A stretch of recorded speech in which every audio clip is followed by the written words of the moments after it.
Romans 16:1-16 Commendations and Greetings.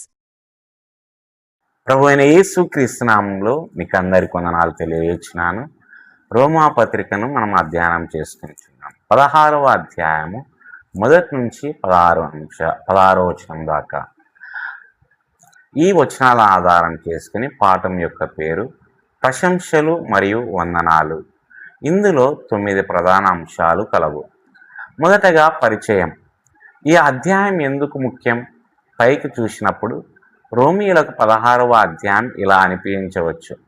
కేవలం పేర్ల జాబితా మాత్రమే, వ్యక్తిగత వందనాలు మాత్రమే. కానీ ఈ భాగం చాలా ముఖ్యమైనది. ఇది వీటిని తెలియజేస్తుంది. ఆదిమ సంఘం వెనుక ఉన్న నిజమైన వ్యక్తులు, పరిచర్యలో ప్రతి విశ్వాసికి ఉన్న విలువ, క్రైస్తవ జీవితంలోని సంబంధాల స్వభావం. సువార్త అనేది కేవలం ఒక సిద్ధాంతం మాత్రమే కాదు, అది ఒక సమాజంలో ఆచరణలో జీవించబడేది. రెండవ ప్రధాన అంశం ఫీబే ప్రశంస.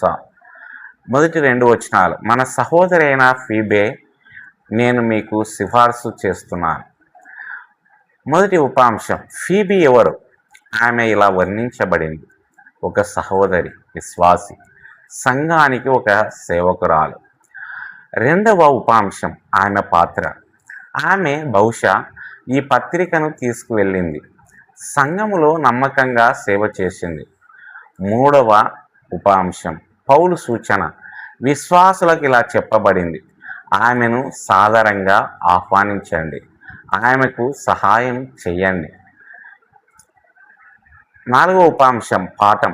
నమ్మకమైన సేవ. ఇతరులకు కనిపించినా లేదా కనిపించకపోయినా అది అత్యంత విలువైనదిగా పరిగణించబడుతుంది. 3వ ప్రధాన అంశం ప్రిస్కిల్లా మరియు అకులా.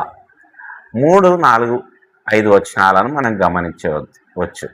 క్రీస్తు యేసునందు నా సహకారులైన ప్రిస్కాకును అకులాకును వందనాలు తెలియజేయండి.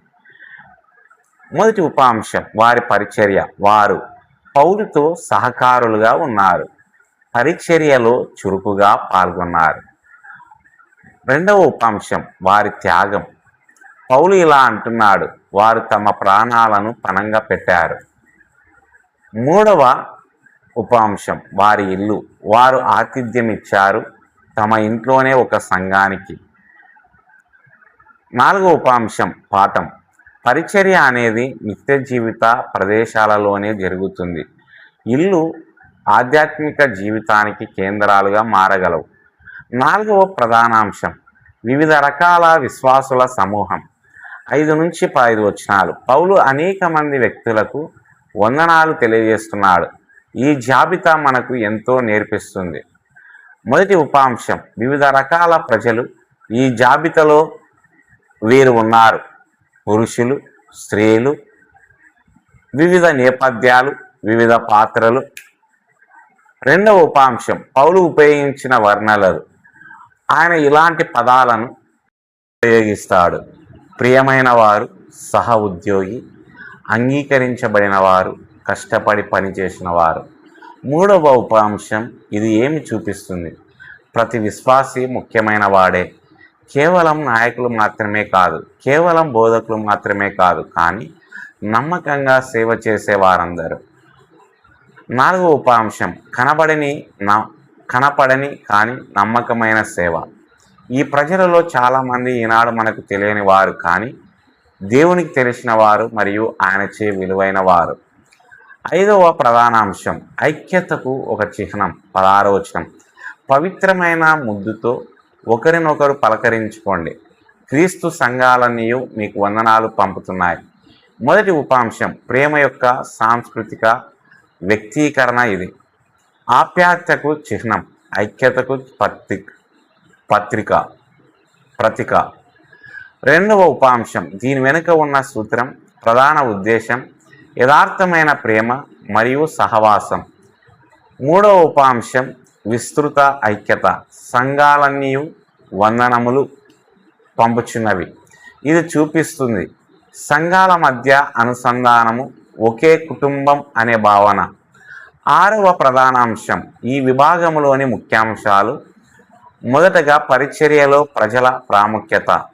పరిచర్య ఒంటరిగా చేయబడదు, ఇందులో అనేక మంది వ్యక్తులు పాలు పంచుకుంటారు. రెండవది విశ్వాస్యత ముఖ్యం. దేవుడు నిలకడైన సేవకు విలువ ఇస్తాడు. చిన్న పాత్రలు కూడా ముఖ్యమైనవే. 3 సంఘములో వైవిధ్యం. విభిన్న వ్యక్తులు, విభిన్న వరాలు, ఒకే శరీరం. 4 సువార్తల భాగస్వామ్యం. సహ ఉద్యోగులు, మద్దతుదారులు, ప్రోత్సాహకులు. ఐదవది యథార్థమైన ప్రేమ మరియు సహవాసం. నిజమైన బంధాలు, కనిపించే ఐక్యత. 7వ ప్రధాన అంశం ఆచరణాత్మక అనువర్తనాలు.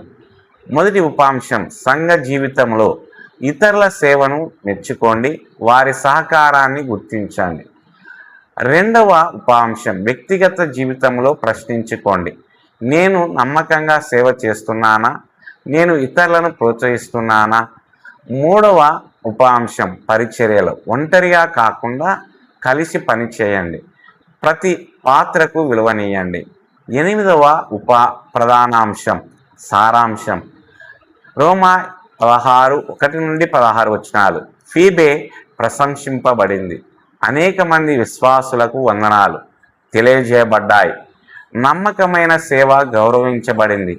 సంఘం వైవిధ్యభరితమైనది మరియు ఐక్యమైనది. ప్రేమ మరియు సహవాసాలకు ప్రాధాన్యత ఇవ్వబడింది. 9 తుది ఆలోచనలు. ఈ లేఖన భాగం మనకు ఈ విషయాన్ని గుర్తు చేస్తుంది. సంఘం కేవలం ఒక వ్యవస్థ మాత్రమే కాదు, అది ఒక కుటుంబం, ఒక సమాజం, క్రీస్తుకు సేవ చేసే వ్యక్తుల సమూహం. మరియు ఇక్కడ కీలకమైన ప్రశ్న ఏమిటంటే, నేను ఈ సమాజంలో ఒక నమ్మకమైన భాగంగా ఉన్నానా?